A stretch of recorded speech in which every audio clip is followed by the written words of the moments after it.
You also stated most of this $150 million is going to have to come from revenue, and that's taxes. That's right. Well, if we look at the federal government for a moment, who is 17 trillion in debt, 59 trillion in unfunded liabilities, doing all these projects are wonderful. It'd be great to have the greatest road you could have. Right. How are you going to pay for it?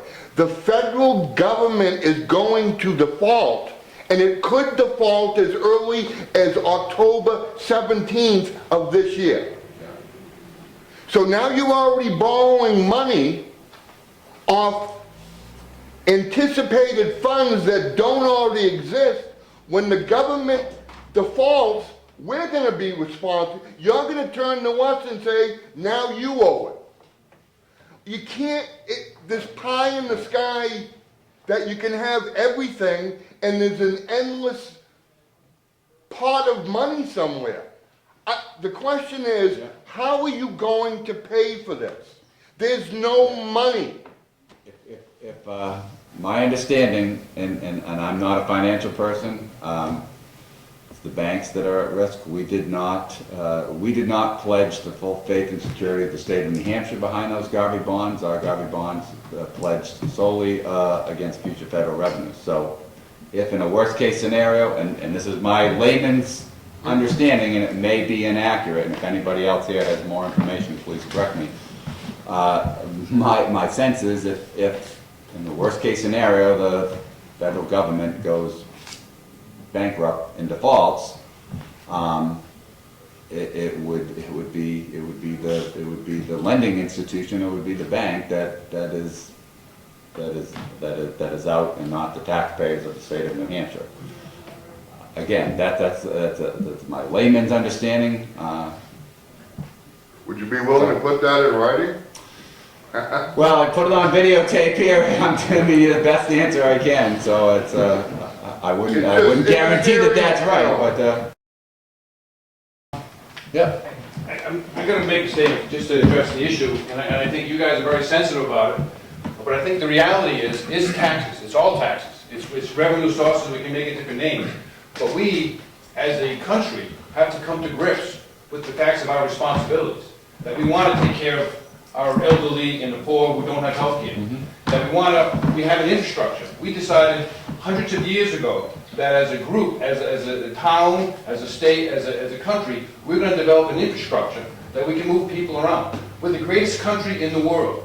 We are facing very severe financial problems, but we are also very rich. You drive down Route 16, and you see the people driving back with their boats, with their ski equipment, with their brand new vehicles, with their $100 per month smartphones. There's money out there. We all have to come to grips, and our politicians have to come to grips. But the reality is, we have to increase taxes. We have to increase revenues, whether it's gas tax, which we do. We have to pay for these. We have a responsibility. It's my opinion, but I'm just saying, I think someone needs to stand up. And as a public works, I'm official. I stand up in the front in the town of Wolfboro, and I ask, we need to share.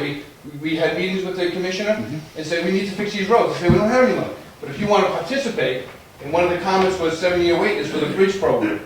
If you have a bridge that's failing, program, yeah, right. you make, and you only have so much little dollars for this community's project. $2.3 million or $4 million for bridges, 2.4 for the highways. But that's where the burden is going to be put down on taxpayers. Do you want to pay for it on real estate taxes at the local level, which is what Wolfboro is doing by funding projects that are state projects, but just to get in the queue, we're having to raise property taxes to pay our either 1/3 share for the municipal managed or the 20% share for a bridge project. But you have to step and we have to pay for it. Or we have an alternative, which is to let the country go bankrupt, and all the great living style we have will lose. So you're going to make that decision. And I think people have to stand up, and I think someone at the state level, by seeing that difference, we've got to come to grips with the acts. We have to increase rent, and we have to increase taxes. Period. One last. I got to respond to that. How about if I let you guys?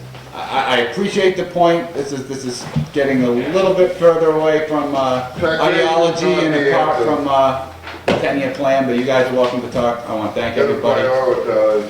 One point I want to talk, there is, if anybody, and for the folks at home that may be watching this, if anybody has appointments, anything else they want to say, NHDOT.com, there's information there about where you can contact us and send in additional comments, as well as Bill Watson's contact information that's on the paperwork and the document. So, thank you, appreciate it, thanks.